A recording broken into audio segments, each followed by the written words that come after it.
Donc, Vijay Jaiswal, qui fait son doctorat au sein du groupe du professeur Jean-François Morin et en co-direction avec MRIC au département de chimie, qui va nous parler de la synthèse de nanoparticules. Donc, Vijay, whenever you want.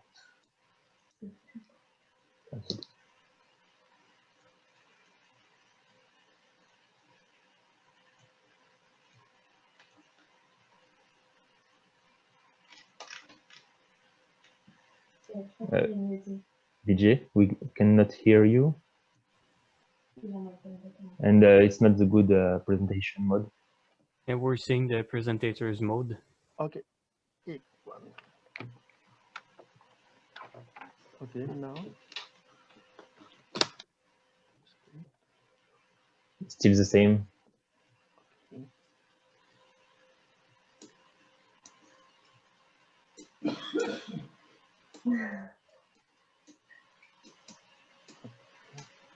Sorry.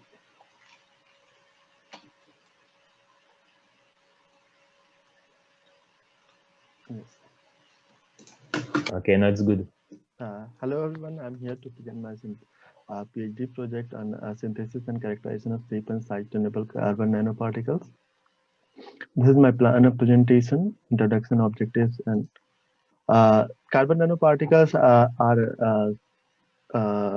have found very interesting properties and like very interesting applications. So basically carbon nanoparticles are multi-layer circular arrangements of graphene, and they are attached to each other in like a circular domain, and they are defined based on the size they have given a different name.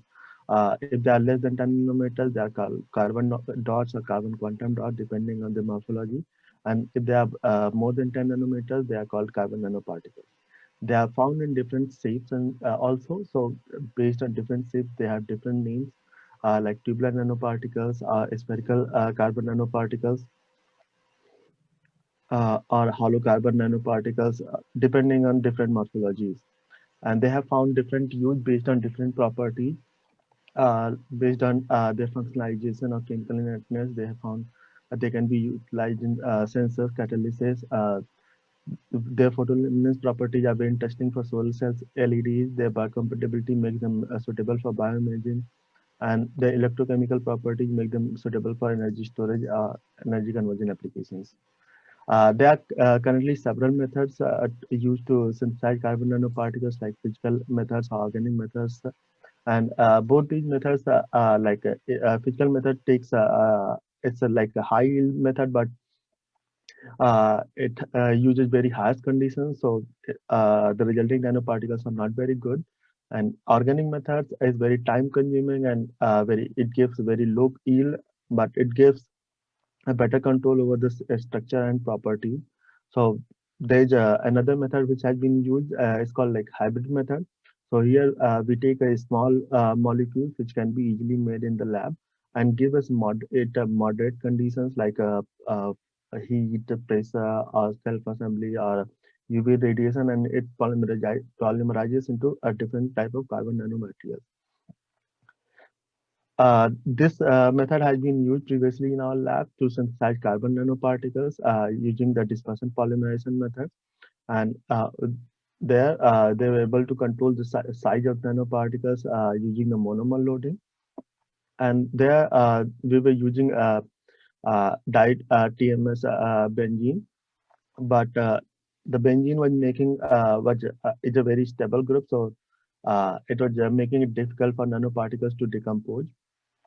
So we came onto a new precursor using TMS butadiene or acetylene like molecules without any benzene.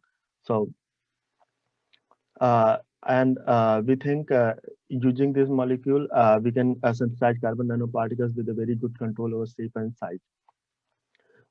Currently, there are like different, a lot of problems with the current methods. So we have very difficulty in to have precise control over this shape and size, purification methods, and not very good opportunities for surface functionalization or non-scalability for industrial applications. So here in my project, my objectives are to develop a synthesis methods for safe and size-tunable carbon nanoparticles, characterize them, and modulate their properties using different graphitization techniques like UV radiation or microwave, and have fluorescent carbon nanoparticles. To do that, we are using sp carbon-rich precursors like acetylene, butadiene, and giving them Glaser-Hay coupling conditions in a polymerization media like a dispersion polymerization or different polymerization medium.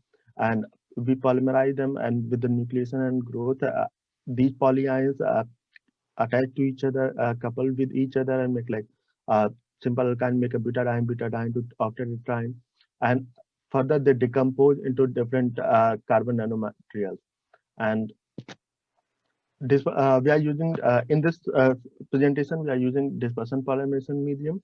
So this is dispersion polymerization is like a precipitation polymerization process, and here monomer is consumed throughout the reaction, and at like when it achieves a critical length and critical molar mass, and it decomposes, it precipitates, and that's how we get our nanomaterials.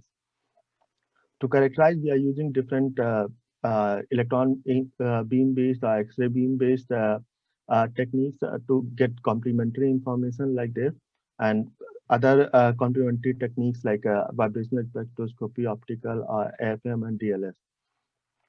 So in dispersion polymerization medium, we use these conditions to synthesize TMS butadiene, and from TMS butadiene, we use dispersion polymerization condition using the Glaser-Hay coupling. Uh, and we polymerize it to get carbon nanoparticles. But the problem was we were getting like a different uncontrolled carbon nanoparticles, some nanoparticles, like we were getting spherical, tubular, graphene seeds, or carbon nanodots. So we try to use different techniques to control the size or shape. So we use is monomer loading. So here in monomer loading, we started with a small monomer, and we kept on going to a higher monomer loading, and at the end we had spherical carbon nanoparticles. Same here, we use time of polymerization. So here we started with a mixture of tubular and spherical carbon nanoparticles, and at the end of our synthesis, we got tubular nanoparticles. So for further characterization, I took a specific sample here from here, this sample with this specific condition to characterize it further. And here we can see the polydispersity of the nanoparticle is very good, it's less than 0.1, and the nanometers, particle size is 35 nanometers. And here with TM, we can see almost a similar size, and with AFM, we can also see the same size. We characterize further using what it is composed of, like so here we can see it's mainly composed of oxygen, carbon, like 80%, using the EDS and XPS, and a little bit of oxygen and nitrogen. To characterize further, we use like different techniques to see like what kind of carbon hybridization states is present in in our nanoparticles. So we use FTIR. In FTIR, we can see different functional groups and carbon-carbon bondings are present. But it was very difficult to characterize the presence of sp2 or sp3 carbon. So in FTIR, so we went further and characterized it using a Raman spectra. In Raman, we can see like a higher amount, a higher intensity of G band, and it in comparison to the D band. So it shows that like we have a high, rich, disordered sp2 carbon matrix in our nanoparticles. We went further to characterize carbon bonding, but still we were not able to resolve the peaks between sp2 or sp3 carbon. So, but we got a very good idea about different functional group present in our nanoparticles.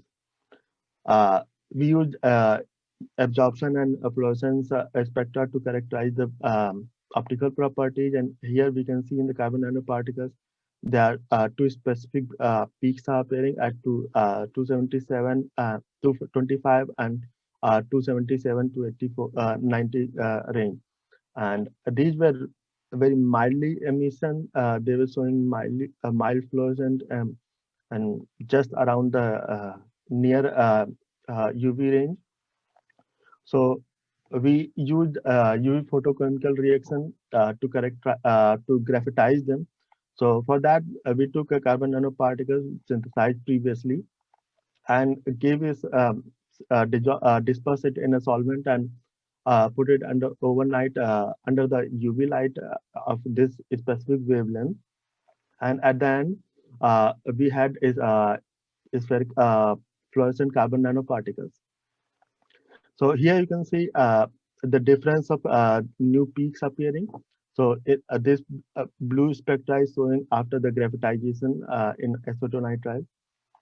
So we see here three new different peaks appearing, and when we excite these nanoparticles, and we get a very nice fluorescent spectra, and they are emission dependent spectra. So it's really nice to have emission dependent spectra, and we characterize them further. And here I conclude that carbon nanoparticles were synthesized with a very good control over shape and size. We characterize them and we graphitize them. For perspectives, we are using different techniques where we are to synthesize fluorescent carbon nanoparticles without using any catalyst. Like here, we are using KF, but it is just for the deprotection, and we are getting fluorescent carbon nanoparticles directly. We are also using acetylene, using the benzoquinone, and we are getting carbon nanoparticles. And in future, I would like to explore a technique which could characterize the hybridization states of carbon very quantitatively, and try new functionalization and doping methods for carbon nanoparticles. I would like to thank my research group from Professor Morin's group and Professor Rishi's group for all the support, and from different for characterizations, CERMA for giving opportunities for different characterization techniques, IPIS, School, Polytechnic Montreal, and McGill University. Thank you, everyone. Merci beaucoup. Comments and questions I would like to hear. Thank you, Vijay. So we have a first question from Jacopo. Okay. So can you please give us more information concerning the final application of your materials, as well as the why for the choice of perspectives for this work?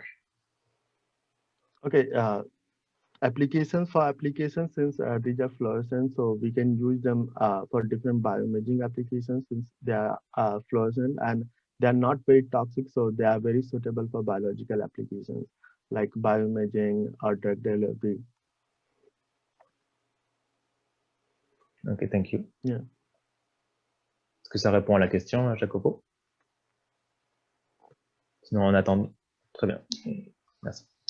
Si vous avez d'autres questions, n'hésitez pas. If you have any other question, go for it.